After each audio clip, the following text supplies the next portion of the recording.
Kalau mau tanya aja karena layar saya tuh kecil, jadi ketika saya buka ini ya semua muncul di sini. Saya kalau mau ngecek chat, mau ngecek lain-lain berantakan. Ini cuma berapa sih ini laptop biasa 15 inci paling ya. 17, 15 lah standar kayaknya nih. Ya begitulah. Jadi harap maklum. Nanti minta ke jurusan apa yang lebih gede. Yang kurang dari yang kurang. Oke, jadi hal yang penting ketika belajar atas umum adalah belajar mengenai tensor, gitu ya. Jadi saya sudah mengupload ada paper itu ya, tinggal dibaca aja mengenai tensor. Untuk undergraduate harusnya sih nggak terlalu susah ya karena untuk undergraduate, tapi bisa dibaca saja dari situ. Konsep-konsep dasarnya mungkin sudah pernah dapat di kuliah yang lain atau juga pernah dapat di engineering mathematics atau di mathematical physics, biasanya suka dikasih hal-hal seperti itu. Oke, jadi kita mulai dari konsep mengenai sistem dan transformasi koordinat, karena tadi realitas umum itu berkaitan dengan simetri dari ruang waktu sebetulnya. Jadi kalau kita bicara fisika, sebenarnya fisika itu bisa dirumuskan sebagai akibat dari simetri. Jadi kita bisa menurunkan hukum fisika itu dari simetri. Sebagai contoh ya, kalau kita bicara fisika dasar, maka kita selalu menggunakan simetri translasi. Artinya ruang waktu ini tidak berubah terhadap translasi, maka kita mendapatkan kekekalan energi dan kekekalan momentum linear. Kalau ruang kita tidak berubah atau invarian istilahnya terhadap arah dimanapun kita berada, arah dimanapun kita menghadap, maka kita mendapatkan kekekalan momentum sudut. Itu prinsip-prinsip simetri yang berkaitan dengan transformasi. Jadi kalau kita bicara transformasi harus ada simetri, asimetri harus ada transformasinya, berarti simetri terhadap transformasi apa gitu ya. Jadi kalau misalkan terhadap rotasi, suatu sistem tidak bisa dibedakan setelah dan sebelum rotasi, maka kita katakan dia memiliki simetri rotasi. Intinya begitu. Contohnya bola sempurna dan seterusnya. Nah, relativitas itu dapat dipandang sebagai sebuah simetri terhadap transformasi koordinat. Intinya begitu. Jadi kalau kita transformasikan koordinatnya, maka teori relativitas itu invarian, tidak berubah. Jadi kita bisa katakan bahwa dua pengamat yang mengukur fenomena fisik yang sama harus menghasilkan hukum fisik yang sama dari pengamatan mereka. Ya. Karena harusnya ada suatu simetri. Jadi tidak berubah atau invarian terhadap posisi yang berbeda. Nah, posisi yang berbeda itu adalah transformasi koordinat. Jadi pengamat yang satu bisa ditransformasikan ke posisi yang lain. Intinya seperti itu. Nah, kalau TRK, beda dengan TRU adalah TRK dibatasi hanya pada subhimpunan dari transformasi koordinat sebagai simetri, sedangkan TRU itu menuntut hukum fisika invarian atau tidak berubah terhadap transformasi koordinat yang paling umum. Maka disebut umum di sini ya. Kalau khusus ya karena dia hanya transformasi koordinat himpunan bagian dari semua transformasi koordinat yang mungkin. Ya. Itu perbedaannya. Jadi kenapa kita penting belajar mengenai ini? Karena intinya adalah TRU dan TRK itu yaitu suatu hukum sebagai akibat simetri terhadap transformasi koordinat.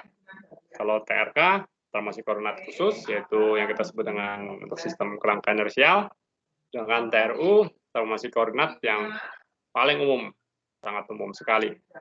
Dan ketika kita belajar mengenai sistem dan transformasi koordinat, maka kita otomatis akan diperkenalkan kepada tools atau alat yang sangat berguna ketika kita membahas transformasi koordinat, yaitu tensor. Itu saja. Oke, selanjutnya.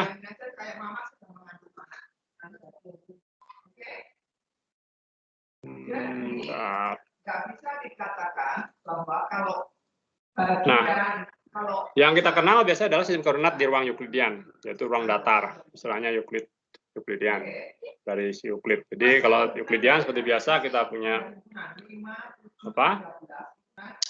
ruang 3 dimensi X, Y, Z, basisnya adalah IJK. Maka kita bisa melakukan transformasi dari X, Y, Z misalkan ke UV, W, selama jumlahnya sama ya, 3 dimensi, 3 dimensi.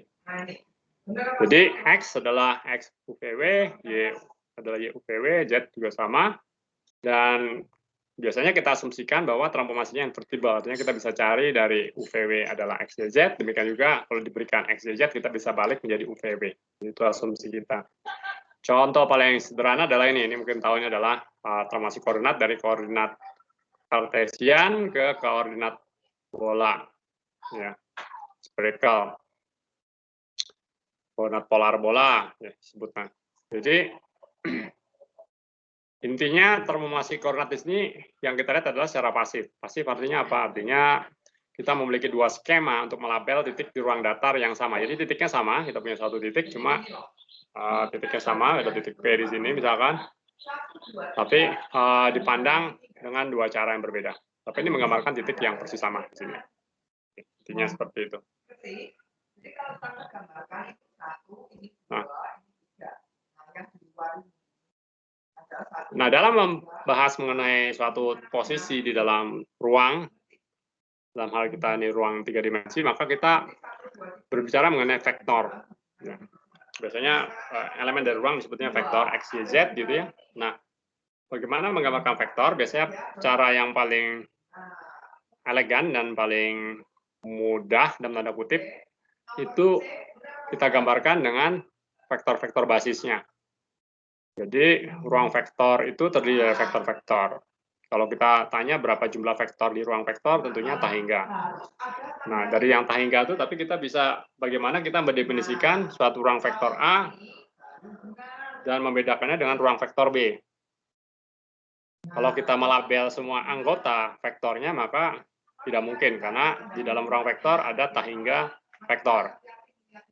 Sehingga cara yang paling sederhana untuk menggambarkan sebuah ruang vektor adalah dengan mendefinisikan basis-basis dari vektor tersebut atau vektor basisnya. Kalau disebut basis, seringkali itu artinya kumpulan vektor basis. Istilahnya suka rancu ya.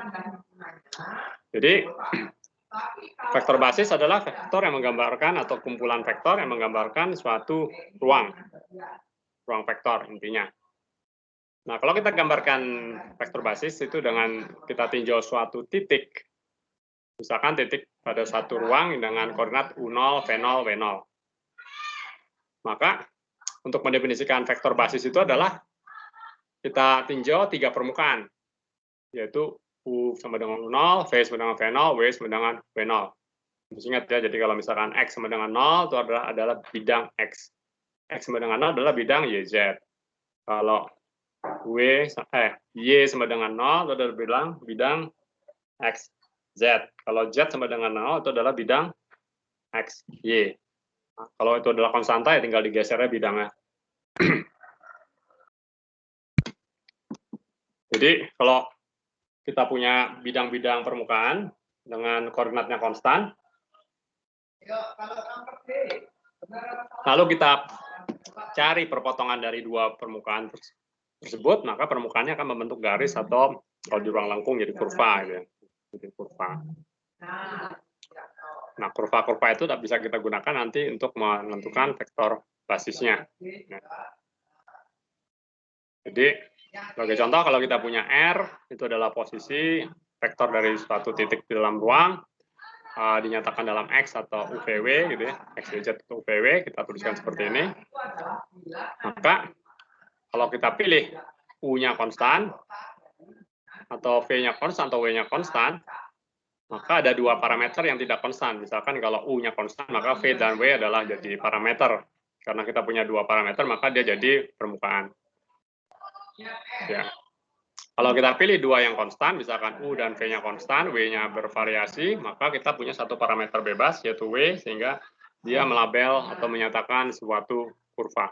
Jadi ini kita bisa tuliskan sebagai atau kita pandang sebagai persamaan parametrik saja. Ini kan parametrik, berarti UVW-nya itu adalah parameter dari persamaan kita. Jadi, sederhananya kalau di fisika dasar aja, kita punya satu parameter yaitu T. Jadi, X fungsi dari T, Y fungsi dari T, Z fungsi dari T, maka itu menggambarkan lintasan satu dimensi dari suatu benda di dalam ruang 3 dimensi. Ya. Oke, jadi intinya adalah seperti itu. Ini mungkin pakai gambar lebih kebayang.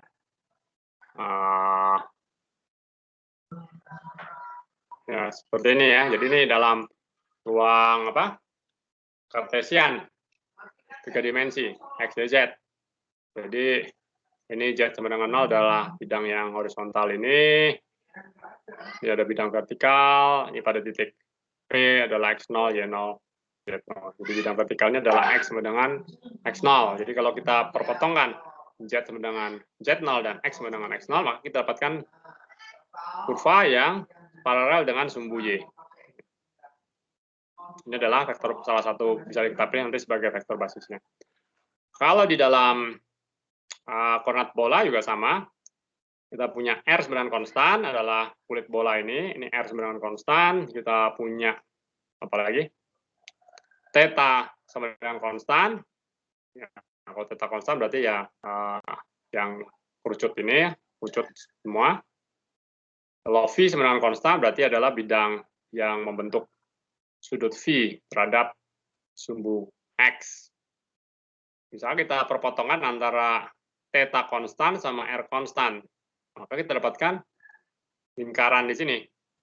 Nah, lingkarannya menggambarkan vektor V yang seperti biasa ya, yaitu vektor satuan untuk koordinat bola. Ya. Demikian juga yang lainnya, kita bisa cari perpotongan-perpotongan antara misalkan theta konstan dengan V konstan, dan seterusnya. Oke. Ada yang mau ditanya dulu?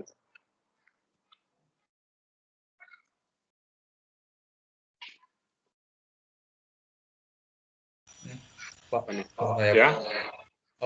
Tadi yang di atas tadi apa sih namanya? Yang parameter yang pakai parameter itu, Pak. Ya. Coba di atas lagi, Pak. Itu parameternya kenapa bisa 3, Pak? Maksudnya. Karena 3 dimensi. Jadi untuk sembarang 3 dimensi harus dilabel oleh 3 parameter. Oh. Tapi kalau misalkan salah satu dianggap konstan, maka jadi permukaan kan? Karena cuma 2 parameter yang bebas. Sederhananya X, Y, Z aja. X, Y, Z itu kan 3 parameter, walaupun kita anggap koordinat, tapi kan parameter. Kalau X dengan konstan, X dengan X0, maka itu jadi cuma 2 dimensi kan? Berarti itu adalah bidang yang paralel dengan bidang Y, Z. Betul ya? Iya, kok. Begitu ya. Baik, Pak.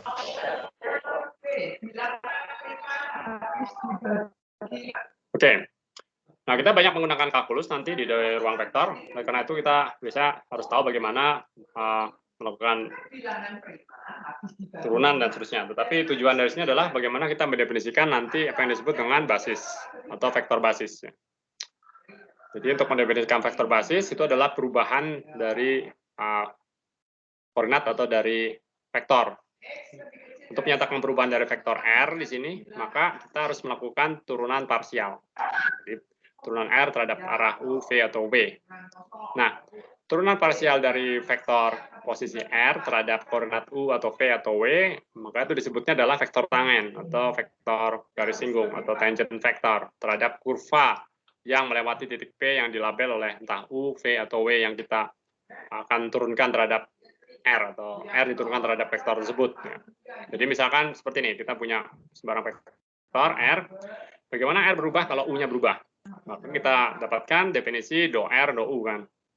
Nah, itu mendefinisikan suatu vektor yang kita sebut dengan EU. Demikian juga terhadap V, terhadap W, untuk R yang sama. Nah, EU, EV, EW itu disebut dengan basis. Lebih tepatnya basis natural, natural basis. Ya, karena natural itu istilah saja, karena yang otomatis muncul sebagai perubahan R terhadap U, R terhadap V, R terhadap V. Ingat ini adalah vektor, sehingga hasilnya adalah vektor. Vektor ya, R-nya. Nah, kalau koordinat bola contohnya bisa kita dapat seperti ini. Ini koordinat bola ya. Terus ingat kan mana? Jadi untuk koordinat bola, artinya bukan ini definisinya X, Y, Z. Vektor posisi ya substitusikan aja semuanya, ada IJK. Terus Basis naturalnya atau natural basisnya adalah ya tadi terhadap R kan, berarti do R, vektor terhadap do R, turunkan terhadap R, dapatnya adalah sin, dan seterusnya. Nah, ini kalau kita cek ini sama seperti yang biasa kita pelajari dalam koordinat bola. Koordinat bola R-nya itu mengarah keluar ya, radial keluar ya. Ya. Jadi itu adalah untuk koordinat bola. Demikian juga untuk E2, misalkan yang variabel 2-nya kita ambil theta, berarti 2R per theta, kita dapatkan nanti persis sama seperti yang biasa kita kenal, yaitu arahnya sesuai dengan posisi dia bergerak. Ada gambar ya, nanti mungkin kita lihat gambarnya. Demikian juga yang E3 ya, jadi yang E3 juga sama. Nah, menarik dari ketiga basis di sini, vektor ini, mereka tegak lurus, artinya dot produknya 0. Jika berbeda, E1, E2, E2, E3, E3 dot E1, 0. Semua ini mengeceknya tidak susah, tinggal di dot produk saja. Karena ini pakai IJK, berarti udah. Lalu, nomnya, atau panjang dari masing-masing vektor itu tidak satu ternyata. Jadi yang panjang vektor E1 adalah 1, yang kedua adalah R, ini ada R, ada R, ada R. Yang ketiga R sin theta ya. Berarti R sin theta. Jadi tidak ternormalisasi istilahnya.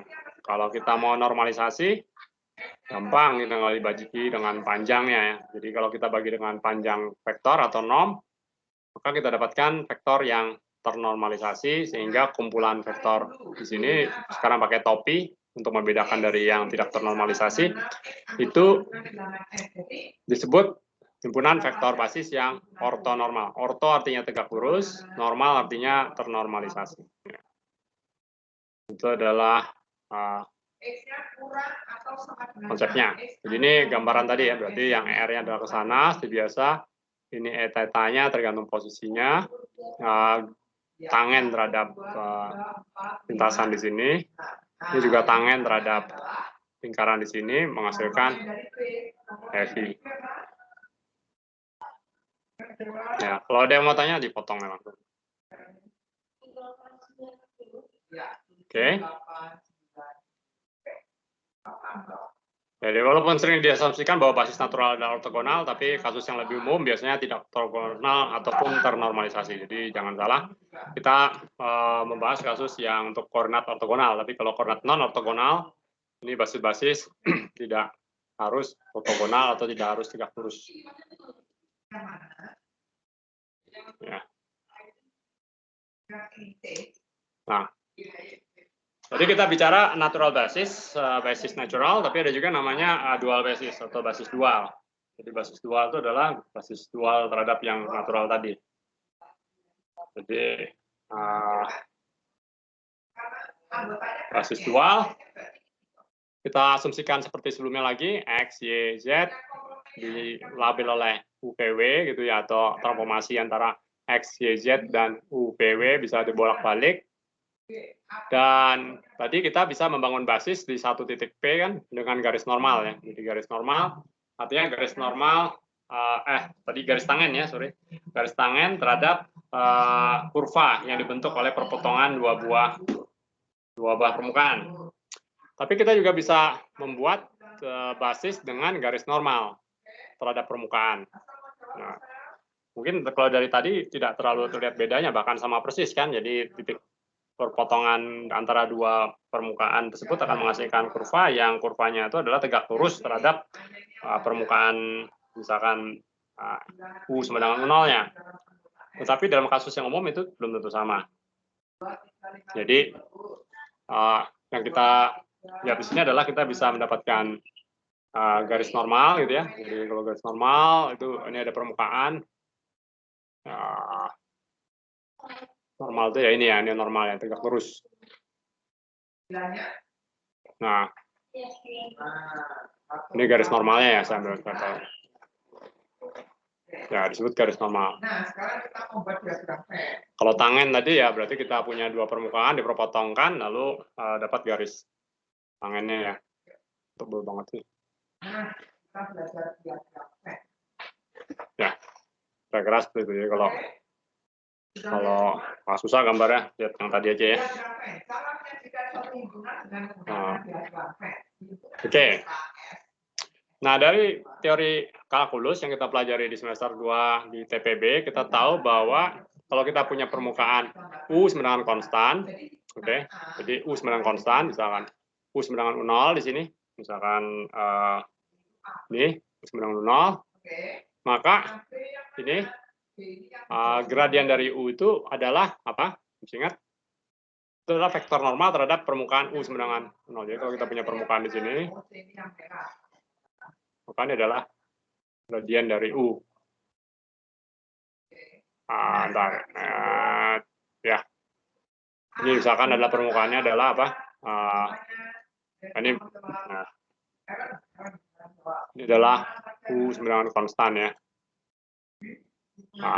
U0 lah misalnya. Nah. Oke, kira-kira begitu ya. Ini tegak lurus. Tegak lurus. Nah.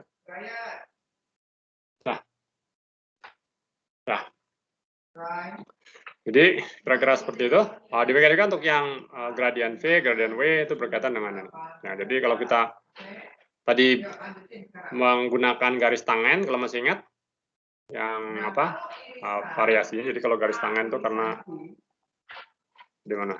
Yang ini ya. Nah ini kan tangen ya, karena kan ini perubahan R terhadap R, jadi garis singgung terhadap perpotongan dua buah permukaan. Sekarang kita menghasilkan vektor yang normal terhadap permukaan tersebut. Pak, kan sama itu. Ya, kalau kasus kita sebelumnya sama, tapi kasus yang umum belum tentu sama. Oke. Jadi kita punya gradien U, gradien V, gradien W. Ya, ini definisi biasa aja. Sehingga kita sekarang memiliki dua opsi untuk basis, yaitu bisa menggunakan basis natural yang merupakan vektor tangan, itu tadi. Bisa kita menggunakan dual dari basis normal tersebut, atau basis natural tersebut, yang tidak lain adalah gradien dari permukaan konstan tadi. Nah, oke, jadi satunya adalah do U, U-nya di bawah, ingat. Do V, R di atas, V di bawah, do W, R di atas, V di bawah. Sekarang yang ini gradien dari U, ini gradien dari V, ini gradien dari V. Nah, untuk membedakannya kita gunakan notasi yang udah umum yang jadi konvensi bersama. Kalau kita menggunakan basis natural, maka indeksnya kita tulis di bawah, U, V, W. Kalau untuk dualnya, basis dualnya kita gunakan indeksnya di atas. Kalau dibalik ya jangan, nah kita ikuti yang standar saja. Jadi ingat ya, kalau basis natural dia di bawah, kalau basisnya yang dual terhadap natural tadi, maka indeksnya di atas. Oke. Basis itu kan tidak unik ya. Kalau kita punya ruang, kita bisa buat basis yang bermacam-macam. IJK boleh, mau apa ER, ETeta, EVI boleh, mau pakai I plus J, I minus J sama K boleh. Jadi untuk menggambarkan suatu ruang itu ada hingga kemungkinan untuk menggunakan basis yang berbeda-beda tapi ruangnya sama. Ya, kombinasi dari basis-basis itu menghasilkan basis yang lain selama dia misalkan dalam ruang 3 dimensi ada 3 buah yang independen dan tidak saling paralel gitu ya. Demikian juga basis yang di sini ada 2 ini sama validnya, artinya mau pakai basis yang indeks atas, indeks bawah, sama saja bisa menggambarkan ruang yang sama.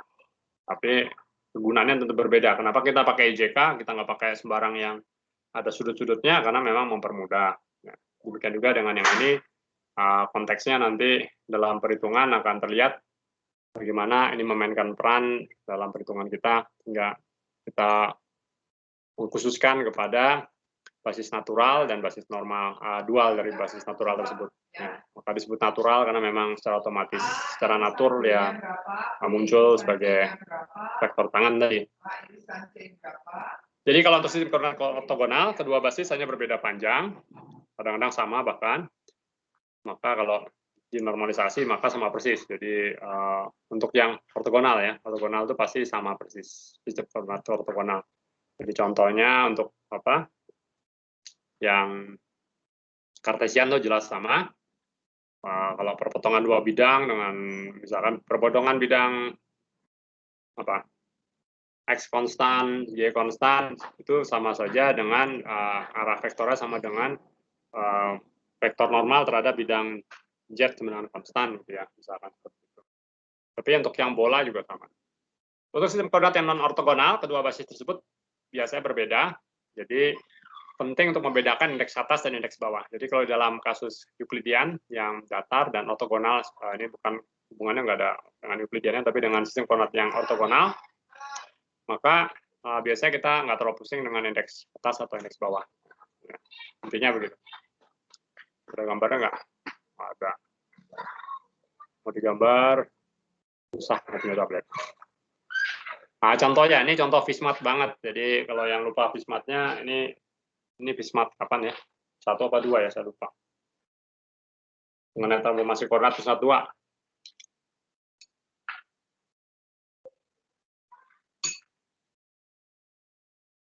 Jadi misalkan transformasi koordinat dari X, Y, Z ke U, V, W.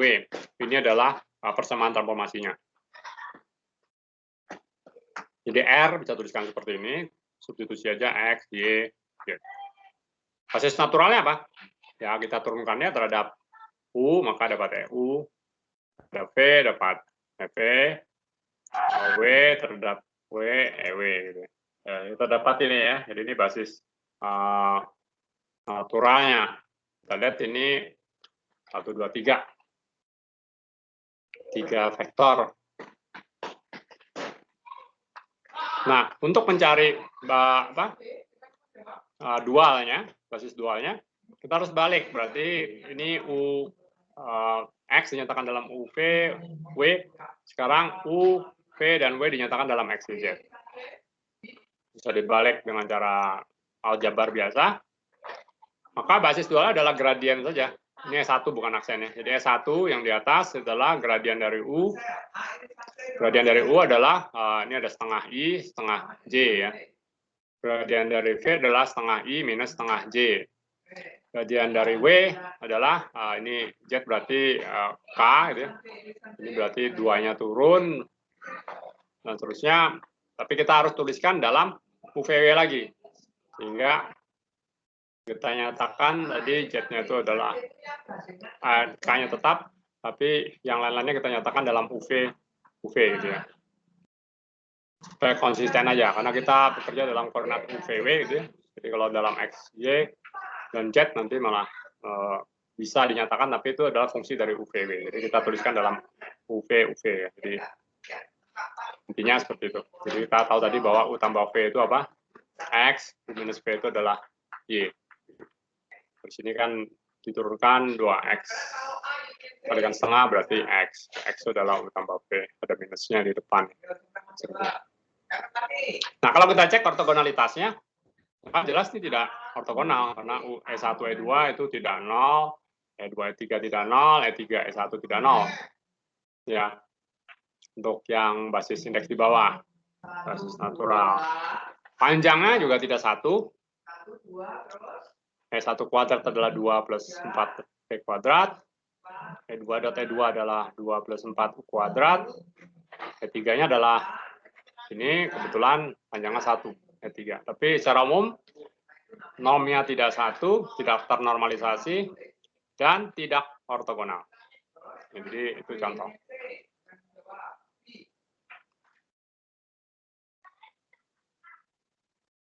Oke. Setelah kita belajar basis, maka sembarang vektor kita bisa nyatakan dalam ekspansi dari basis tersebut. Basisnya apapun juga nggak masalah, tapi kita udah belajar mengenai 2 jenis basis normal dan basis dual. Jadi kalau dalam basis normal, ingat indeksnya di bawah. Maka untuk menyatakan sembarang vektor V besar di sini untuk dinyatakan atau diekspansi dalam basis normal, maka komponen-komponennya kita tuliskan sebagai V1, V2, V3. Nah, komponennya kita tuliskan dengan indeks di atas. Jadi, indeks di atas V1, E1, V2, E2, V3, E3. Jadi, untuk vektor yang diekspansi dengan menggunakan basis normal atau natural basis, maka komponen dari vektornya adalah dituliskan dengan indeks di atas, basisnya indeksnya di bawah. Oke. Ini pakai notasi summation adalah VI, EI, I1 sampai 3, tetapi orang fisika biasanya malas menulis.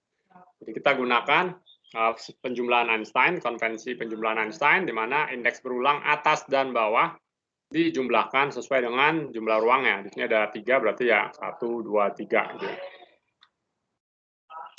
Nah, vektor yang sama bisa dinyatakan juga dalam basis yang berbeda. Tapi di sini saya tuliskan dengan basis atau dengan notasi yang berbeda.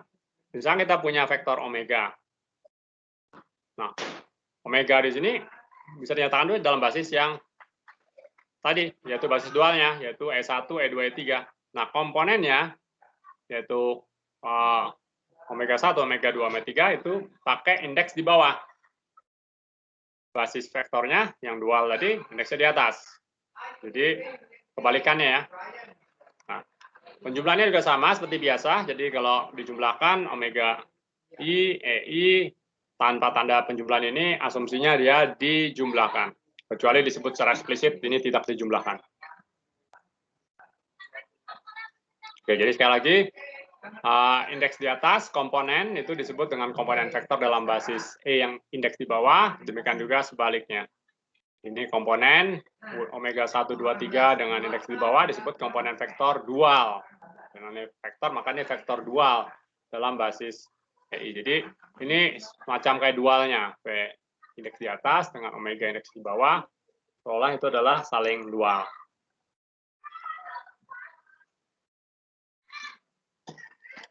Nah, kita bisa mendefinisikan untuk vektor apa yang disebut dengan perkalian skalar atau dot product biasanya. Kita tahu kalau dot product antara dua vektor A dan B itu adalah vektor A didotkan dengan vektor B, artinya yang didotkan itu adalah IJK-nya kan. Di dalam hal ini adalah I dan EJ-nya. Ini ada panahnya harusnya. Nah. Oke, jadi A dan B adalah bilangan biasa, skalar, sehingga kita bisa tarik keluar. Tapi vektor dan vektor bisa didotkan, jadi kita tulis EI dot EJ ini yang harus didotkan, sedangkan AI BJ itu bilangan biasa dikalikan biasa, dan bisa dikalikan dengan urutan yang suka-suka kita saja. EI dan EJ juga bisa ditukar-tukar sebetulnya, tapi intinya adalah dot produknya itu bekerja pada vektor, bukan pada bilangan biasa di sini A dan B. Nah, EI.EJ di sini kita bisa tuliskan sebagai, karena ini adalah skalar atau bukan vektor, sebagai satu benda yang kita sebut dengan GIJ. Nah, GIJ ini adalah disebut dengan tensor metrik. Jadi kita udah bicara tensor di sini atau disebut metrik saja singkatnya. Jadi tensor metrik itu apa? Komponennya. Jadi karena GIJ itu komponen kan berarti G11, G12, G23, G33. Maka seringkali disebut komponen tensor metrik. Tapi kalau orang fisika biasanya nggak mau pusing mana yang disebut komponen, mana yang disebut dengan tensor, dicampur adukan. Karena orang fisika cukup pintar untuk membedakan. Intinya begitu. Jadi karena malas saja juga. Tapi kadang-kadang harus teliti saja istilahnya. Tidak terlalu strict. Kalau orang matematik mungkin akan menggunakan bahasa yang sangat persis sekali. Jadi ini disebut komponen ya komponen, tensor ya tensor gitu ya. Jadi intinya adalah GIJ didefinisikan sebagai EI.EJ. Bisa dibolak-balik karena dot product sini kebetulan adalah komutatif. Jadi artinya apa? GIJ dengan GJI sama untuk kasus yang ini ya. Umumnya sama, jadi selalu sama. Sebutnya simetrik. Nah, kita juga bisa mendefinisikan GIJ yang indeksnya di atas dengan cara yang sama. Jadi misalnya kita punya dua vektor alfa dan beta, kita dotkan, maka alfa ini bisa dinyatakan dalam basis dual kan. Beta dinyatakan dalam basis dual, berarti basisnya adalah EI di atas, EJ di atas, sedangkan komponennya indeksnya di bawah. Dengan cara yang sama, kita dapatkan EI di atas dot EJ di atas adalah GIJ di atas. Ya. Perhatikan I berulang, J berulang, artinya dijumlahkan semua. Jadi tanda penjumlahan ini sudah berlaku sejak kita putuskan di atas konvensi penjumlahan Einstein. Jadi ini kita sebut dengan tensor metrik juga, tapi dengan indeks di atas. Atau kombinasi antara alfa dengan B misalkan. Alfa itu dinyatakan dalam basis dual, B-nya dinyatakan dalam basis natural. Berarti kan alfa I, EI, BJ, EJ. Sama juga, berarti ini adalah EI dot EJ di bawah. I di atas, J di bawah. I di bawah, J di atas untuk komponennya. Nah, ini kita bisa tuliskan juga dengan GIJ yang sama, di mana G-nya sekarang mempunyai indeks campuran, satu di atas, satu di bawah. Yang kita definisikan seperti di kanan ini. Oke, jadi itulah definisi dari tensor metrik. Ya.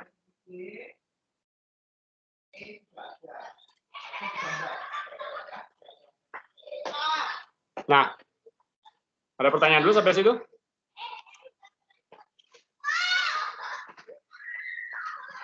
Jadi ada beberapa hal penting yang tentang vektor dan vektor dual yang perlu diketahui, terutama kalau kita masuk ke ruang lengkung. Kalau di ruang datar mungkin nggak ada bedanya, dan kita nggak sadar. Tapi yang pertama adalah vektor tidak didefinisikan secara langsung di ruang lengkung.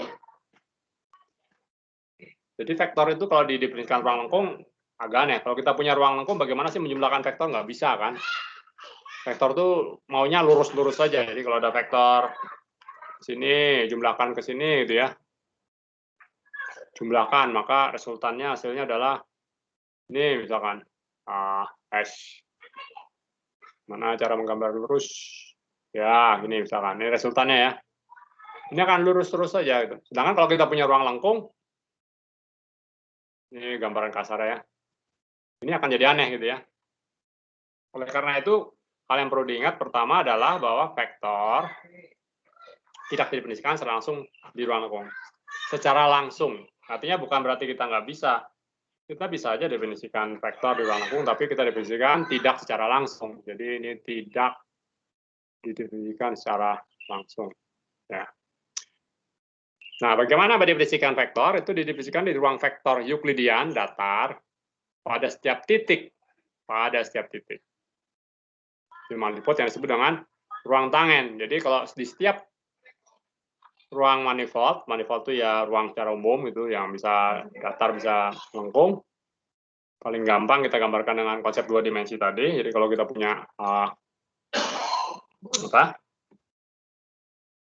ruang lengkung seperti ini gitu ya, lengkung gitu ya.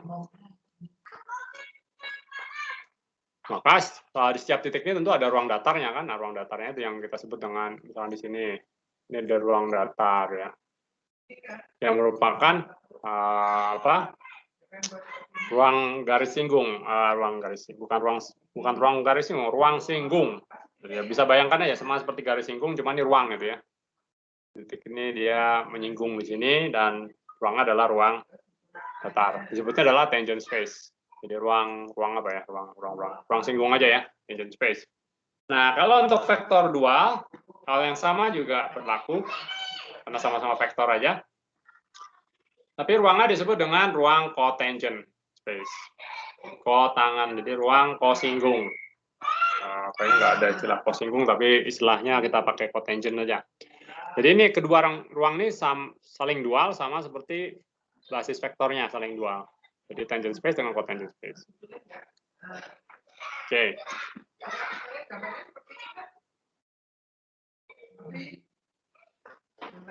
Ya, ada pertanyaan?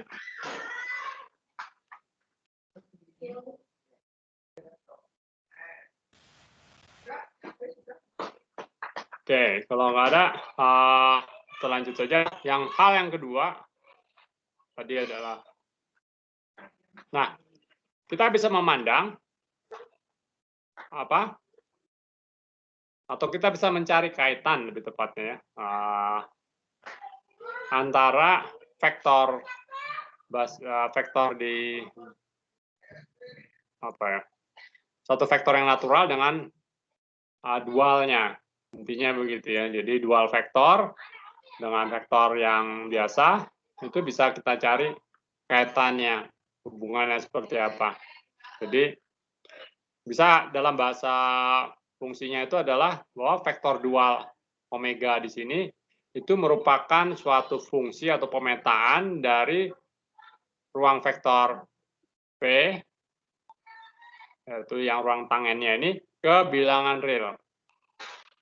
Jadi omega yang merupakan adalah anggota dari ruang kotangen itu adalah pemetaan linier dari ruang tangen ke bilangan real. Demikian juga sebaliknya. Anggota dari ruang tangen, yaitu vektor V, itu bisa dipandang sebagai pemetaan linier dari vektor di cotangent space atau vektor dual ke bilangan real. Nah, bagaimana pemetaan tersebut dilaksanakan? Jadi kalau misalkan kita punya omega adalah vektor di ruang kotangen, kita kasih makan dia vektor dari ruang tangen V, maka menghasilkan omega V. Omega V itu definisinya apa? Omega V itu definisinya adalah komponen dari omega I dikontraksi dengan komponen dari V-nya. Ini sebutnya kontraksi atau dijumlahkan seperti ini, semacam kayak dot product begitu ya. Itu tentunya bilangan real hasilnya, karena ini komponen kalikan komponen. Omega 1, V1, omega 2, tambah V2, tambah omega 3, V3. Demikian juga sebaliknya. Kalau kita punya vektor elemen dari ruang tangen, itu bisa dipandang sebagai pemetaan linier dari ruang kotangen ke bilangan real. Bagaimana cara melakukannya? Tinggal kita jumlahkan saja, semacam dot product, komponen dari V dan komponen dari omega. Nah, sifat linear artinya apa? Sifat linear artinya seperti yang ini. Jadi omega ini sebagai contohnya omega alpha A tambah beta B, di mana alpha dan beta adalah bilangan kompleks misalkan atau real. Ini bisa kita tarik keluar aja alpha dan betanya. Demikian juga yang di bawah ini sama persis, nggak saya tuliskan. Jadi kita katakan bahwa tangent space dan cotangent space saling dual. Karena apa? Karena dualitasnya jelas-jelas terlihat di sini, karena misalkan V bekerja pada omega itu sama saja seperti omega bekerja pada V, bisa dibolak-balik. Fungsi mana kemana, dari mana kemana, hasil adalah omega I VI atau VI omega I. Ini persis sama hasilnya. Ya, jadi kita dapatkan hasil yang sama persis, ini kan sama persis, karena ini bilangan-bilangan mau dibalik-balik juga nggak apa-apa, mau omega dulu kalikan V, atau V kalikan omega, hasilnya sama persis. Jadi bersifat saling dual. Oke. Ya.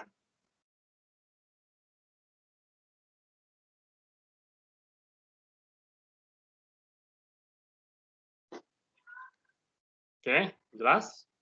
Ada mau ditanya?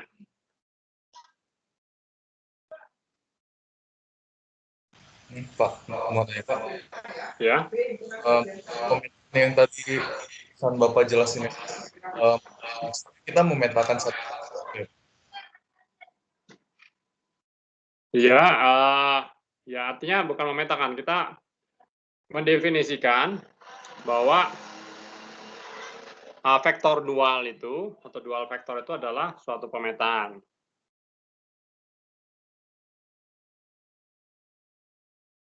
Gitu. Jadi atau dengan bahasa lainnya kita bisa memandang itu sebagai sebuah pemetaan. Jadi kan kita punya dua ruang, satu ruang tangen, satu ruang kotangen. Isinya adalah vektor-vektor.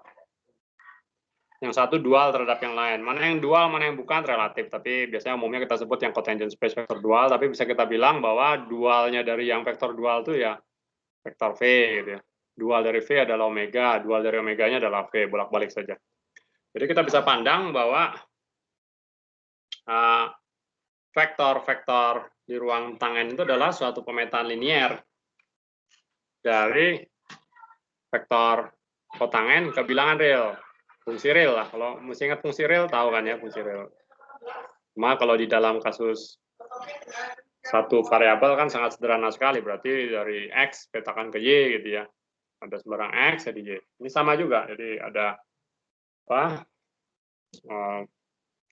Ada vektor, kita petakan menjadi bilangan real. Demikian juga sebaliknya. Itu bisa dibilang mungkin bagaimana kita memandang atau tafsiran atau apalah. Oh, jadi maksudnya bilangan real di sini itu field-nya gitu ya, Pak? Iya, field-nya, bilangan real biasa.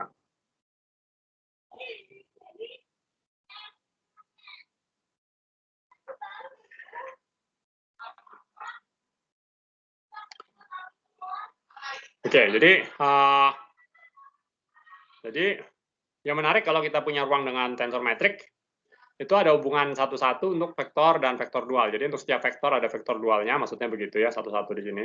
Nah, untuk vektor dual, ada vektor yang bisa dibuktikan. Nah, cari di buku-buku Discut ada kalau nggak salah, atau di buku-buku yang pelajari lebih detail hal ini, tapi tidak terlalu penting untuk saat ini. Yang penting untuk setiap vektor pasti ada vektor dualnya.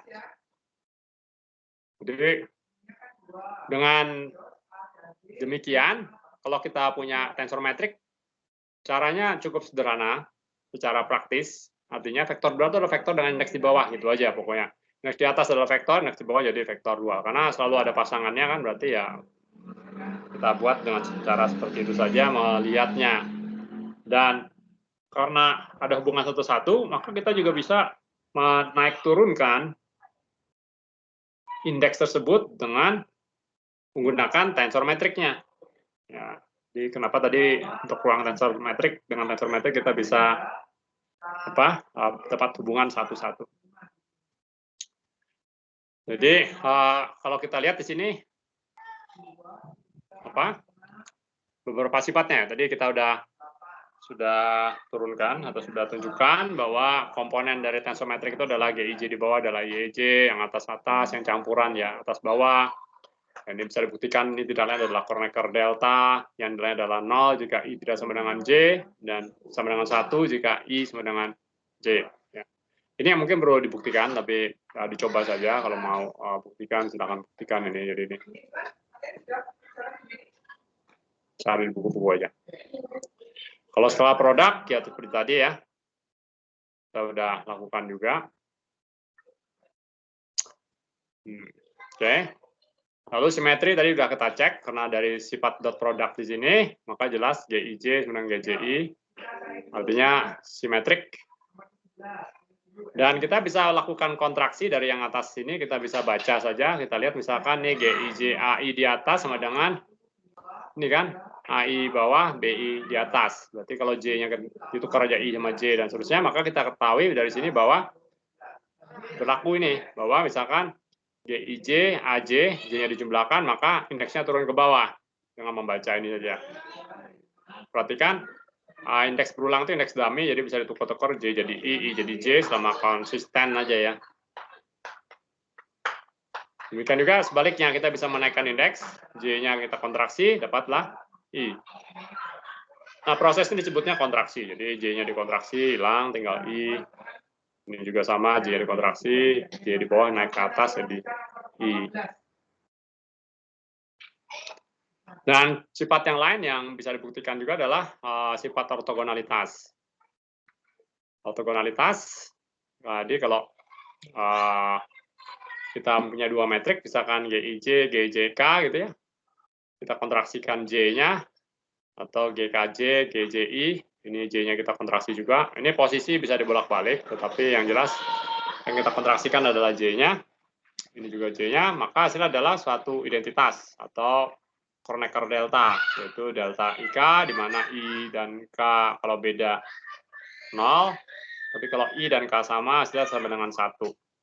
Jadi, itu adalah sifat ortogonalitas. Ini juga buktikan aja sendiri, untuk sebagai latihan saja. Jadi kalau dalam bentuk matriks, ya kita tulis seperti ini. Jadi yang persamaan yang terakhir ini kita bisa tuliskan dalam bentuk matriks ya. Jadi G tilde itu yang indeksnya di bawah, G di sini adalah indeksnya di atas. Jadi ini perkalian matriks yang kita kalikan kan baris kali kolom, berarti J untuk 1I tertentu kalikan kolom K yang kita jumlahkan JJ-nya gitu ya. Jadi baris kali kolom yang ini juga sama baris kali kolom, hasilnya delta IK adalah vektor satuan karena semua entry-nya adalah 0 kecuali di diagonal ketika I sama dengan K. Jadi ini bahasa matriksnya sudah. Kalau matriks, hati-hati, tidak boleh tukar-tukar suka-suka aja ya. Ini kebetulan sama sih, G tilde dengan G dibalik-balik sama. Tapi kalau komponen boleh dibolak-balik, karena kan cuma bilangan biasa. Asal posisi indeksnya jelas, mana yang dijumlahkan, dan seterusnya.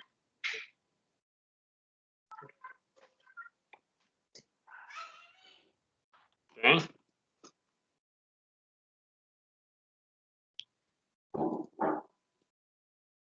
Nah, elemen garis dan jarak. Jadi sama seperti kita belajar Fismat, ketika kita belajar koordinat, maka kita harus menentukan elemen garis dari suatu koordinat. Dan ini berkaitan dengan jarak. Dan dalam relativitas khusus atau umum, ini tentunya sangat penting, karena kita bekerja dengan lintasan partikel dan seterusnya. Jadi, kalau kita kembali ke koordinat kita sebut aja koordinat kita adalah U1, U2, U3. Kalau kita mau definisikan sebuah kurva, maka koordinat tersebut fungsi dari suatu parameter yang kita sebut aja T. Jadi T adalah parameter satu dimensi yang menunjukkan lintasan dari kurva tersebut. Ya, parameter dari kurva tersebut. Ini kurva dalam 3 dimensi. Jadi kalau kita nyatakan di dalam koordinat biasa X, Y, Z, I, J, K, maka ya setelah kita tahu fungsi X dalam U1, U2, U3, dan seterusnya, kita bisa tuliskan seperti ini. Lalu kita bisa dapatkan dengan aturan rantai seperti biasa, dr dt, dalam bahasa mekanikanya ini adalah laju dari titik tersebut terhadap T. Biasanya T kita asumsikan waktu, tapi kita asumsikan ini parameter sembarang. Maka kita dapatkan di sini adalah du dt itu adalah u dot, betul ya?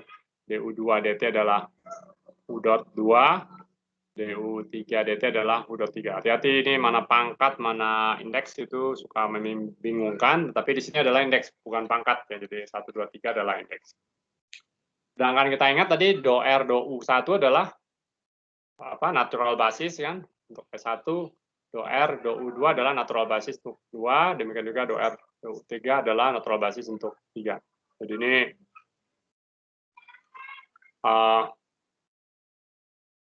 adalah turunan dari R. Bisa dinyatakan di dalam basis natural dari E1, E2, E3 yang berkaitan dengan U1, U2, dan U3. Ya, jadi bentuknya cukup simpel, tinggal turunan pertama, turunan kedua, turunan pertama dari masing-masing koordinat U1, U2, dan U3. Nah. Ya, atau ini kalau kita gunakan notasi konvensi Einstein tadi adalah seperti ini ya. Jadi, nah, ini kalau kita kalikan dengan dt, ini kan dr dt, ini du I dt kalikan EI, maka atau dt-nya kita coret yang bagian bawahnya, maka dalam bentuk diferensial ini adalah elemen panjang dr adalah dui EI, sehingga kita bisa menghitung elemen panjang kuadrat yang biasa, yaitu dor dot dor. Jadi dr dot dr, sorry. Dr dot dr, yang kita dotkan adalah vektornya. Ini adalah DUI, DUJ, gitu ya. Maka ini adalah metrik. Kita dapatkan elemen panjang kuadrat infinitesimal, itu adalah GIJ, DUI, DUJ. Jadi ini biasanya salah satu cara untuk menurunkan metrik tensor adalah dengan menggunakan elemen panjang kuadrat. Atau kebalikannya, untuk mencari ds kuadrat kalau kita ketahui metrik tensornya. Ya, jadi ini adalah persamaan yang penting dalam atau sering muncul lah dalam relativitas.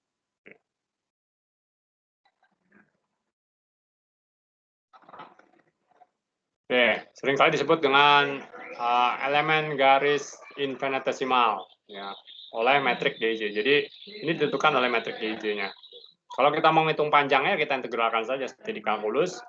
panjang arc length, gitu ya. Jadi arc length adalah D dari A ke B, misalkan ada lintasan seperti ini diberikan oleh DS, yang lintasan infinitesimalnya kita jumlahkan aja.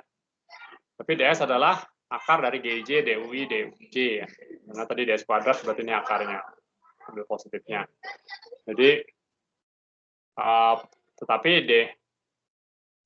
di sini tadi kita bisa kalikan dengan kembalikan lagi DT-nya, berarti kita bisa dapatkan ini adalah DU DT dikalikan DT, karena ini adalah akar, berarti DT kuadrat di pangkat setengah itu sama dengan DT. Jadi ini akan hilang kembali seperti yang sebelah kiri. Jadi kita bisa tuliskan dalam bentuk seperti ini, tapi ini integralnya kan bingung gimana mengintegralkan, karena kita mengintegralkan terhadap T kan. T-nya kan lintasan dari A ke B, parameternya cuma satu. Jadi untuk mengembalikan parameter T secara eksplisit di integral ini, ya kita kalikan DT dibagi dengan DT. Ya, jadi ini kita integralkan terhadap parameter T dari A ke B, dapatlah panjang lintasan yang disebut dengan D. Ya, ini contoh yang bisa dicoba atau bisa dibayangkan. Kira-kira seperti itu. Kalau untuk bidang datar gitu ya, artinya di Euclidean, maka ds kuadratnya itu jelas dx kuadrat tambah dy kuadrat saja seperti biasa pakai Pitagoras biasa. Kalau dalam polar bidang polar, RV atau R theta biasanya itu dr kuadrat tambah r kuadrat dv kuadrat. Ini mungkin sudah hafal semua. Jadi bisa diturunkan, tapi kalau tidak, intinya dx kuadrat tidak munculnya cuma dr kuadrat tambah dv kuadrat, tapi ada r kuadrat di sini ya. Ini ketika kita belajar tensor ya, mungkin masih ingat.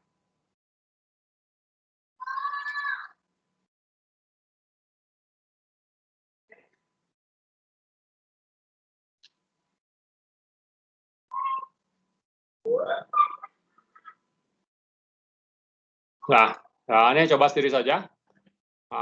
Tadi udah kelihatan sebenarnya bentuknya, tapi kalau yang belum pernah mencoba, silakan dicoba. Kalau yang sudah tahu mungkin ya diingat-ingat lagi saja. Jadi kalau kita punya koordinat polar bidang, RV di sini kita sebutnya, bukan R theta.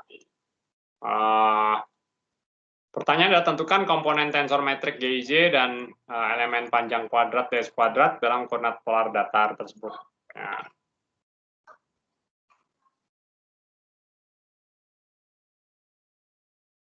Nah, tadi udah ada jawaban, tapi coba diturunkan dengan singkat seperti apa ya. Jadi ini mungkin sebagai latihan aja, pemanasan aja, kalau yang belum pernah mungkin bisa dicoba.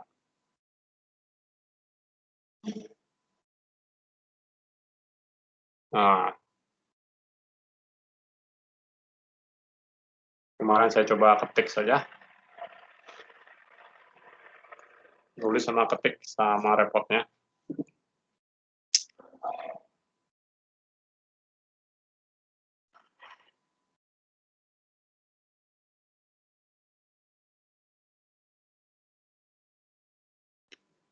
Oke, jadi kalau kita tinjau elemen garis yang dinyatakan dalam koordinat polar dan kartesian sebelumnya, maka kita tahu dalam perubahan koordinat itu biasanya kita melakukannya atau memandangnya secara pasif. Artinya kita meninjau titik yang sama, cuma parametrisasinya koordinatnya beda. Satu pakai XY, yang lain pakai RV. Tetapi yang perlu diingat adalah bentuk ekspresi elemen garisnya berbeda. Jadi tadi elemen garisnya yang pertama adalah dx kuadrat tambah dy kuadrat, yang kedua adalah dr kuadrat tambah r kuadrat dv kuadrat. Jadi ada faktor tambahan r kuadrat untuk yang bagian v-nya. Tetapi bisa ditunjukkan jarak dua titik yang dinyatakan oleh ds itu tidak bergantung kepada sistem koordinat. Artinya apa? Artinya elemen garis ds itu invarian terhadap transformasi koordinat. Jadi jarak antara dua titik di ruang metrik adalah invarian terhadap transformasi koordinat. Oke, ini yang penting. Satu konsep yang nanti akan berulang walaupun sangat dasar.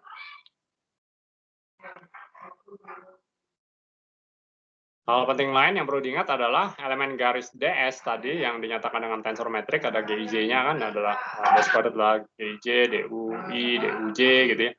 Itu mengkarakterisasi geometri ruang. Karena apa? Jadi elemen garis itu penting karena dia mengandung metrik tadi ya, jelas. Tetapi tensor metrik itu pentingnya di mana? Kalau kita nyatakan dalam elemen garis, ya penting karena apa? Karena dia elemen integral dari elemen garis itu mendefinisikan jarak. Dan jarak bergantung kepada bentuk dari ruang. Dan bergantung pada metrik nantinya. Yang kedua, ruang ditentukan oleh sudut juga. Dan sudut dapat didefinisikan sebagai rasio atau perbandingan dari jarak. Sama seperti kalau di Euclidean juga kita menentukan sudut kan berarti adalah cosinus theta atau A dot B sama dengan panjang A panjang B dikalikan cos theta misalkan ya. Jadi kira-kira seperti itu prinsipnya. Jadi kalau kita memiliki jarak, perbandingan jarak itu akan menentukan sudut dari dua buah elemen garis.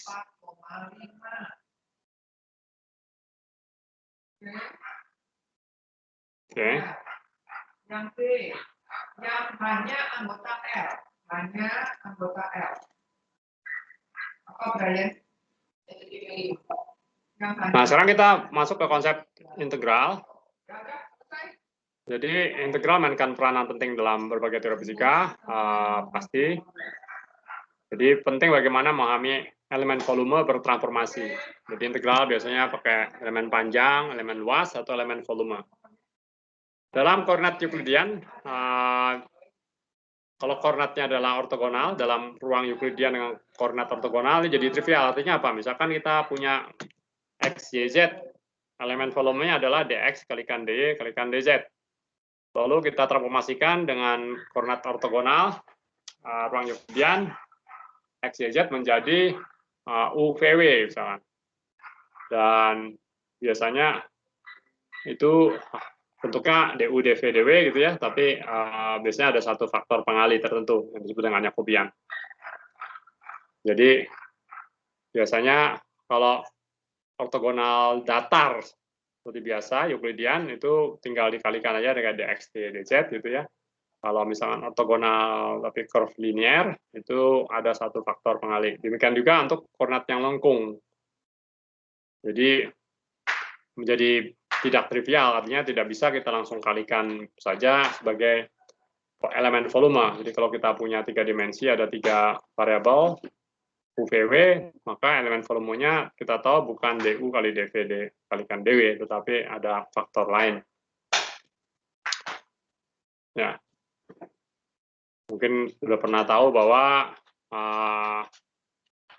elemen luas dari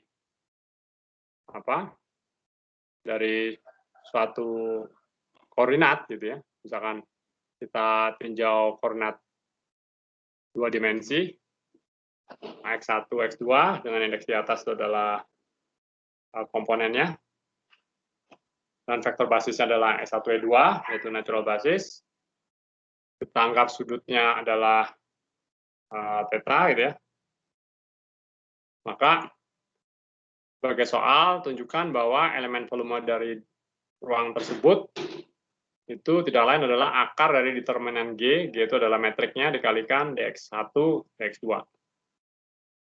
Nah, ini maksudnya dx1. Ini notasinya notasi LaTeX lagi. Jadi kalau pakai notasi biasa ya gimana gitu.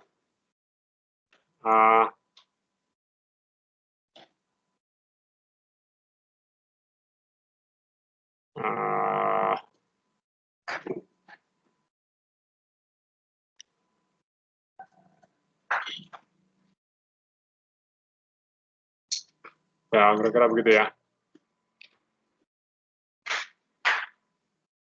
Ya, ini jadi soal aja lah.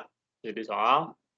Jadi tolong coba cek lagi buku Bismat-nya atau buku terkait.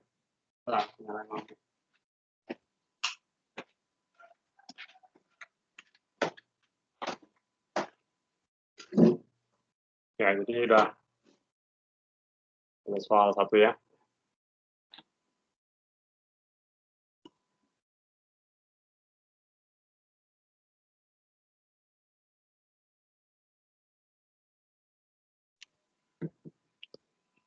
Oke. Sekarang selanjutnya kita bicara mengenai itu konsep utamanya itu aja dulu. Jadi nggak banyak. Gitu. Yang selanjutnya kita bicara mengenai turunan. Jadi bagaimana kita mencari turunan atau mencari ruang vektor tangen itu nantinya itu diperoleh dengan mencari turunan di sebelumnya. Jadi kalau kita misalkan punya vektor V yang kita ekspansi di dalam basis EI di sini, EI, kalau kita mencari turunan misalkan V terhadap X, karena X ada 3, misalkan 1, 2, 3, kita label dengan XJ di sini, maka kita menurunkan yang sisi kanan dari ekspansi dari V di sini. Nah, ini perkalian dua buah vektor. VI dikalikan dengan vektor EI. Bukan dua buah vektor, ya, dua faktor. Satu adalah VI komponennya, yang kedua adalah vektor EI. Oke. Nah, turunan kita bisa menggunakan aturan perkalian atau product rule. Berarti kita turunkan yang pertama, U kalikan V tambah V kalikan U, turunan terhadap U-nya. Turunan U-nya ya, misalkan UV ya, aturan UV. U aksen V tambah apa? U aksen V tambah UV aksen. Sama seperti itu. Jadi itu. Nah, kalau basisnya tidak bergantung pada koordinat, maka suku kedua ini akan 0. Misalkan IJK, ya konstan, di mana-mana akan 0. Yang ada cuma yang pertama. Tapi kalau basisnya bergantung pada koordinat, maka suku kedua ini tidak akan 0. Ya, contohnya dalam koordinat polar itu jelas bergantung pada koordinat, arah R, vektornya, atau arah vektor satuan θ-nya atau V-nya bergantung kepada koordinat. Nah, bagian yang kedua ini, yang DEI, DXJ di sini, perhatikan EI, XJ, ya. Ini adalah vektor. Sebuah vektor diturunkan terhadap suatu koordinat XJ. Maka akan menghasilkan vektor lagi, betul ya? Vektor diturunkan, menghasilkan vektor yang lain. Nah, vektor itu di dalam ruang yang sama selalu bisa dituliskan sebagai kombinasi dari basis vektornya. Basis vektor kita adalah E tadi kan, EK. Maka turunan ini bisa dinyatakan sebagai kombinasi linear dari basis vektor EK, E1, E2, E3. Nah, koefisiennya atau komponen-komponennya kita sebut dengan gamma IJK. Kenapa banyak sekali indeksnya? Ya karena untuk membedakan di sini kan jelas EI terhadap XJ. Jadi I terhadap J, perhatikan itu adalah gamma IJ. K di sini adalah indeks untuk ekspansi terhadap vektor basis E-nya. Ketika ini dijumlahkan hilang, tapi IJ-nya penting nih karena perkataan sebelah kiri ada IJ, harus muncul IJ. Karena kalau IJ-nya berbeda, harusnya gamma IJK-nya juga berbeda. Jadi harus ada gamma IJ. Jadi koefisien ekspansi ini dapat dipandang sebagai apa? Proyeksi pada sumbu ke K, EK, betul ya. Ini kan komponen ke K-nya. Berarti proyeksi pada sumbu ke K. K-nya kan 1, 2, 3. Dari laju perubahan dalam arah J, XJ, dari vektor basis dalam arah I. Jadi kalau lihat ini, bacanya seperti ini, proyeksi dari gimana? Kalau bahasanya jelek, ganti aja. Intinya kita punya vektor E dalam arah I, kita hitung laju perubahannya terhadap arah XJ, lalu kita proyeksikan dalam arah K. Dapatlah gamma IJK. Oke ya. Kalau bingung, lihat aja di definisi ini. Jadi IJK. Ini vektornya sangat penting kalau orang bekerja di relativitas umum. yang dihitung berlembar-lembar, salah satunya adalah ini, gamma. Karena dari simbol Christoffel ini atau disebutnya simbol Christoffel itu bisa kita dapatkan banyak hal untuk menghitung misalkan tensor Riemann dan seterusnya yang kita pelajari nanti. Sebagai contoh ya, jadi kalau kita bidang Euclidean 2 dimensi, koordinat polar, R theta misalkan ya, jadi RV ini R theta, maksudnya. Kita sebut X1, X2, jadi vektor basisnya kan ER, E theta. Bisa kita turunkan tadi ya, seperti sebelumnya. Maka kita bisa tuliskan misalkan yo ER dot theta itu adalah seperti ini. Kita jumlahkan I-nya 1 dan 2 ya, berarti gamma, ini kebalik kayaknya ya, gamma theta R, harusnya IR ya. Harusnya IR tuh. Atau yang kebalik yang mana definisinya? Karena salah satu. Pak. Ya. Mau nanya itu yang bukan apa Kenapa? namanya? Yang diturunkan itu bukan basis apa sih namanya? Basis satuannya gitu ya, Pak?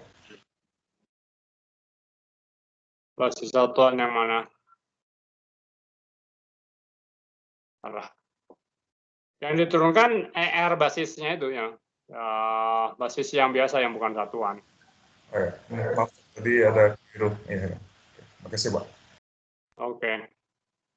Ini juga sama ya, R theta, tadi kebalik ya. Sesuai dengan definisi atas saja. Oh, enggak pakai mouse kayak gini. Gede ya. Nah, ya jadi IJ, R theta, theta, betul ya, sekarang udah betul. Oke, jadi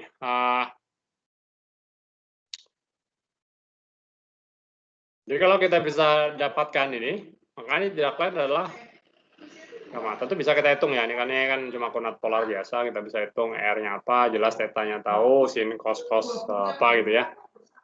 Jadi jelas yang ER-nya kalau dalam koordinat polar kan adalah sin theta I tambah cos theta I tambah sin theta J misalkan. Nah, turunkan terhadap theta, dapat ini bentuknya adalah sin atau cos saja masing-masing. Nah, ini disebut dengan Christoffel simbol atau simbol Christoffel atau koefisien koneksi. Jadi ada sebut connection, ini koefisiennya ya ini.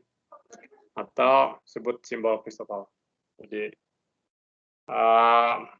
cara lain orang menuliskannya dalam bentuk seperti ini biasanya. Bisa bentuk seperti ini juga. Misalkan ini adalah saya gambar yang atasnya K ya.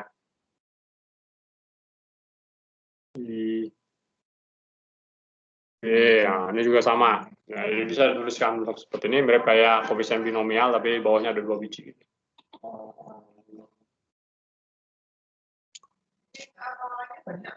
Oke.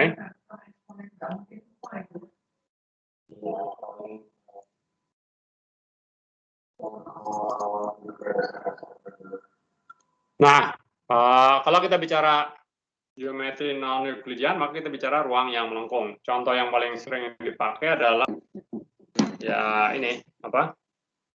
Permukaan bola. Jadi bukan bolanya, permukaannya, 2 dimensi permukaan bola. Permukaan bola, elemen panjangnya bisa dinyatakan seperti ini, betul ya? R kuadrat itu adalah jari-jari bolanya, d theta kuadrat tambah sinus kuadrat di dv kuadrat nih karena koordinat apa ya? Koordinat bola ya. Tapi kita bekerja untuk R yang konstan. Jadi R besar disebut jari-jarinya. Oke, jadi untuk menentukan kelengkungan dari suatu ruang atau ke non-Euclideanan, seberapa tidak Euclideannya suatu ruang atau suatu bidang, dalam hal ini adalah bidang 2 dimensi. Salah satunya kita bisa menghitung rasio keliling terhadap jari-jari dari ruang tersebut. Jadi kalau secara intuitif lihat aja di sini kita mempunyai keliling. Keliling di sini jari-jarinya adalah R kecil, maka kelilingnya adalah 2πr. Betul ya, ini pakai hukum hukum biasa lah. 2π kalikan R. Tetapi kalau menurut di ruang lengkung ini, jari-jarinya itu bukan R kecilnya, tapi jari-jarinya adalah S di sini, betul ya? Dia melihat jari-jarinya S. Maka jelas ini tidak memenuhi hukum bahwa C adalah 2πs. Itu tidak berlaku, karena ini nilainya adalah C adalah 2πr. Jadi keliling dari lingkaran ini lebih kecil dibanding 2πs menurut hitungannya dia. Jadi atau dibalik ya lebih besar tuh. Ya. Jadi intinya adalah kalau kita lihat di sini kita bandingkan dengan busur S, ini adalah busur S yang merupakan panjang atau jari-jari menurut pengamat yang hidup di ruang lengkung ini, di ruang permukaan bola ini. Maka theta di sini itu busur yang di depannya S, ini adalah theta, maka theta itu adalah S dibanding dengan jari-jari dari bola besar ini. S dibagi dengan R, betul ya, itu definisi dari sudut biasa di dalam lingkaran. Dan R kecil di sini tidak lain adalah sinus dari theta dikalikan dengan R besar, atau kalau tetanya kita substitusi dengan S besar per R besar, maka R adalah sinus R per R. Nah, kita bisa gantikan dengan deret Taylor biasa. R kecil kita ganti dengan R besar sinus S per R. Seperti ini. Maka kita dapatkan apa ini? Sinus itu adalah S per R, betul ya? Masih ingat ya, sinus itu adalah X minus X pangkat 3 per 3 faktorial plus pangkat 5 per 5 faktorial minus pangkat 7 per 7 faktorial dan seterusnya. Jadi di sini kita dapatkan langsung 2πs, betul ya? Karena R kali R-nya jadi hilang. 1 ini pangkat 3 berarti S kuadrat per 3 faktor 6 R kuadrat ya. Dan seterusnya. Jadi keliling lingkarannya adalah kalau kita nyatakan dalam S itu adalah bukan 2πs, tapi 2πs dikalikan dengan sesuatu. Betul ya. Nah, kalau S per R-nya jauh lebih kecil dibanding 1, maka ini mendekati 2πs. Jadi suku-suku pangkat tingginya akan hilang. Jadi akan hilang. Jadi kalau kita bayangkan kalau apa lagi itu? Kalau jari-jarinya sangat besar sekali gitu ya. Dan S-nya jauh lebih kecil dibanding jari-jari.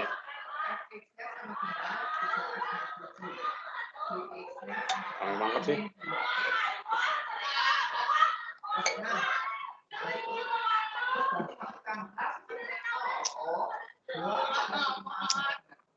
Ya, kira-kira begitu.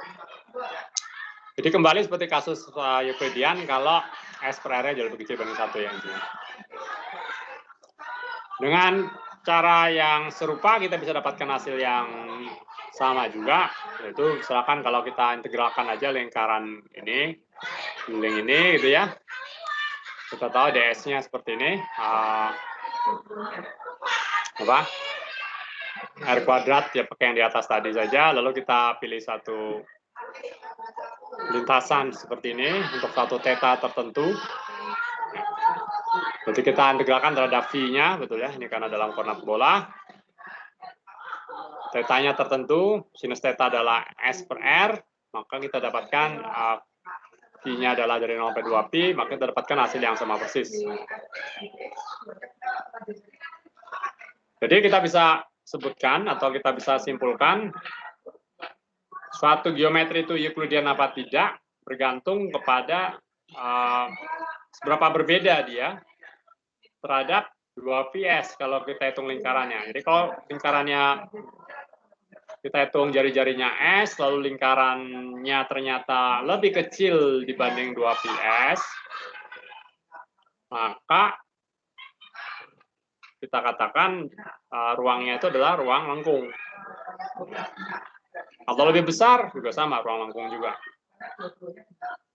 Ya, jadi seberapa berbeda dari definisi keliling lingkaran yang biasa, 2 ps, itu yang menentukan apakah dia ruang lengkung atau bukan. Kalau persis 2 ps, maka dia adalah ruang datar.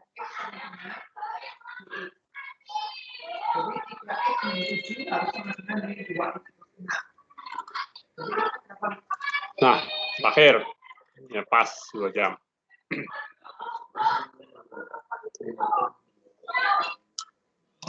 Nah, hal penting terakhir yang harus diketahui adalah mengenai transformasi.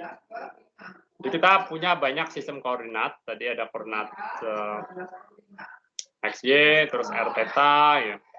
Bagaimana kita mentransformasikan suatu koordinat ke koordinat yang lain, dan bagaimana kita menyatakan perubahan dari suatu objek fisik yang dinyatakan dalam suatu koordinat dan dinyatakan dalam koordinat yang lainnya. Jadi ini adalah hal yang sangat penting karena relativitas umum bisa disimpulkan sebagai suatu teori yang diturunkan karena adanya simetri terhadap transformasi koordinat yang umum. Dan dalam teori relativitas umum diklaim atau salah satu prinsipnya adalah teorinya itu harus invarian atau tidak berubah terhadap transformasi umum tersebut.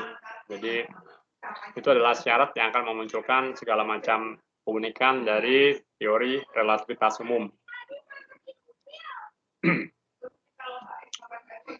Jadi kalau kita tinjau rotasi saja seperti gambar di sini, kita memiliki 2 sistem yang tanpa aksen dengan yang dengan aksen.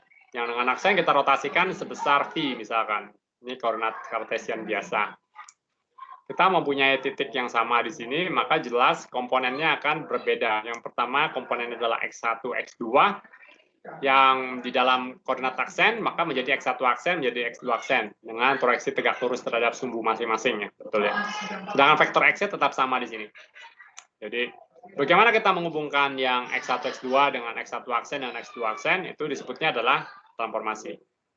Ini terhadap rotasi, ya berarti E1 menjadi E1 aksen, maka X1, X2 menjadi X1 aksen, X2 aksen. Ini agak membingungkan mana satu mana aksen, tapi ini indeksnya di bawah semua ya. Ini saya nggak bedakan atas bawah karena kita bekerja di koordinat Euclidean, Cartesian, jadi di bawah-bawah semua saja. Kadang-kadang di atas, kadang-kadang di bawah. Gitu. Jadi vektor X di situ bisa dinyatakan dengan 2 basis yang berbeda. Yang pertama adalah XI, EI tanpa aksen. Yang kedua adalah X aksen I dengan E aksen I dengan aksen. Ya. Dan bisa ditunjukkan atau dicek saja bahwa transformasi ini diberikan oleh transformasi rotasi terhadap sumbu Z. Artinya apa? Komponen X1, X2, X3, aksen di sini dihubungkan dengan X1, X2, X3 dengan matriks transformasi di sini, yaitu cos V, sin V, min sin V, cos V, dan sumbu Z-nya tidak berubah, jadi di sini 1, ini 00 semua. Atau terhadap sumbu X3 lah, lebih tepatnya. Dan kita tuliskan ini dalam bentuk indeks. Penjumlahan Einstein adalah X aksen I adalah Rij XJ, di mana Rij itu adalah matriks yang ini. Ya, kita menggunakan indeks atas dan bawah lagi secara konsisten saja ya. Jadi yang atas dan bawah dijumlahkan. Ini transformasi simetri. Transformasi rotasi. Nah, transformasi yang cukup terkenal di dalam mekanika Newton adalah transformasi Galilean yang disebut dengan boost biasanya dalam relativitas khusus juga yang kita bahas kebanyakan boost. Kalau rotasi biasa nggak terlalu menarik karena biasanya kita udah sering bahas berkaitan dengan momentum sudut dan seterusnya.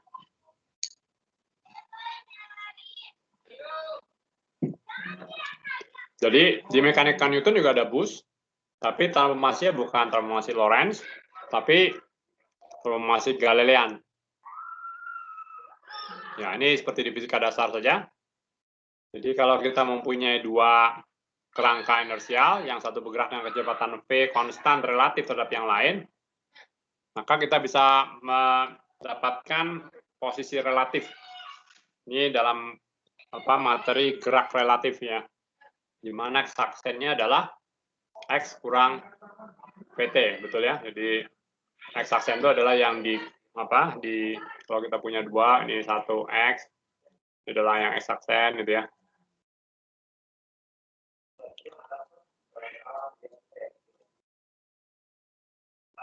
Ini bergerak dengan laju V, dia ke kanan ya, betul ya. Nah, betul ya. Jadi sembarang titik di sini disebut X itu.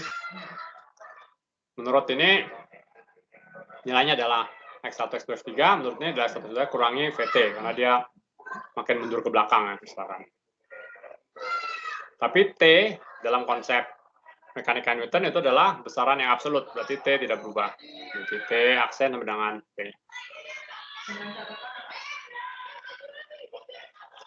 Nah, transformasi Galilean ini penting di dalam mekanika Newton karena dia merupakan transformasi invarian, transformasi simetri dari mekanika Newton atau dari hukum Newton. Bisa dicek, hukum Newton itu tidak berubah terhadap transformasi ini. Artinya bentuknya sama persis, mau kita pakai X aksen, sama saja. Karena apa? Karena hukum Newton itu adalah turunan kedua. Kalau turunan kedua berarti kan turunan sekali T-nya dapat V, turunkan sekali lagi V-nya konstan, hilang. Berarti intinya di dalam mekanika Newton itu adalah X dot dot sama dengan X aksen dot dot ya. Nah, hukum Newton kan cuma F sama dengan M kali A, F sama dengan M kali X dot dot, berarti bentuknya sama persis lah. Jadi kita katakan hukum fisika invarian terhadap transformasi Galilean. Tapi di mekanika klasik ada hal yang aneh atau yang melanggar ini, yaitu hukum elektromagnetik. Jadi hukum elektromagnetik atau persamaan Maxwell itu tidak invarian terhadap transformasi Galilean. Kita bisa bilang bahwa persamaan Maxwell itu masih dalam ranah klasik, classical electrodynamics gitu ya. Dan kegagalan persamaan Maxwell itu memenuhi transformasi Galilean itu menjadi motivasi utama atau salah satu motivasi dari Einstein untuk menunjukkan bahwa hukum mekanika tidak invarian terhadap transformasi Galilean pada kecepatan tinggi. Jadi karena elektromagnetik itu kan bekerja untuk gelombang elektromagnetik yang memiliki laju sama dengan laju cahaya. Jadi mekanika pada laju rendah, oke, kelihatannya memenuhi hukum transformasi Galilean. Tetapi pada kecepatan tinggi, Einstein mengklaim harusnya dia melanggar transformasi Galilean. Jadi tidak invarian terhadap transformasi Galilean. Dan transformasi apakah itu yang membuat mereka sekarang menjadi invarian? Itu adalah transformasi Lorentz. Jadi transformasi Lorentz ditunjukkan adalah transformasi simetri dari persamaan Maxwell. Jadi persamaan Maxwell secara otomatis telah memenuhi transformasi Lorentz atau sifat simetri terhadap transformasi Lorentz, bahkan sebelum Einstein menemukan teori relativitas khususnya, atau bahkan sebelum Lorentz menemukan transformasi Lorentz-nya. Jadi kalau kita bicara hukum mekanika dan elektromagnetisme tanpa gravitasi. Nah, kalau ada gravitasi, maka kasusnya berbeda. Transformasi Galilean maupun transformasi Lorentz sudah berlaku, dan kita dipaksa mencari transformasi simetri yang lebih umum yang dapat menggambarkan sistem dengan gravitasi. Nah, itu yang akan kita bahas di kuliah ini. Jadi, kita bahas mengenai transformasi simetri umum, transformasi koordinat umum yang menggambarkan general relativity. Jadi, general relativity itu adalah teori yang memiliki simetri terhadap transformasi koordinat umum. Oke, sampai sini ada pertanyaan? Kayaknya sudah cukup 2 jam.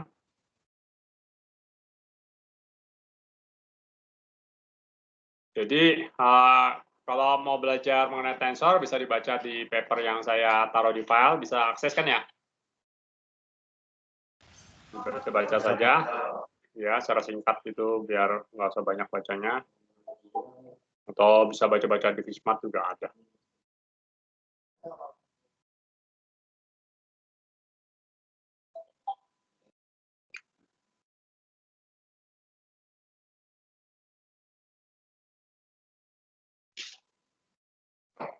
Oke, jadi intinya adalah bentar.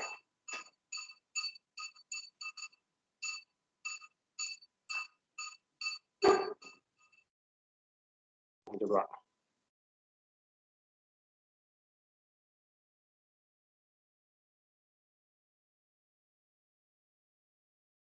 Di minggu depan kita lanjutkan. Mungkin nanti kita tetap kayaknya ada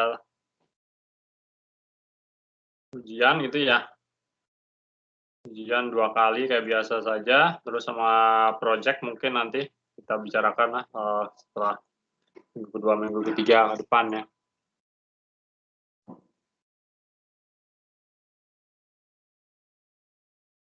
Saya kira begitulah. Ada tugas-tugas saja.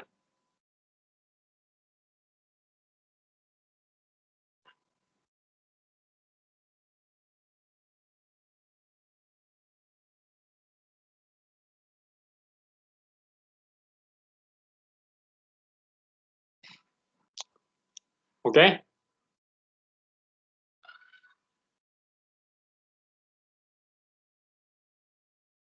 Kalau tidak ada pertanyaan, kalian absen langsung di situ aja ya, di akademik. Sudah saya buka tadi. Pak. 1 jam sampai lupa saya pokoknya bisa absen di situ.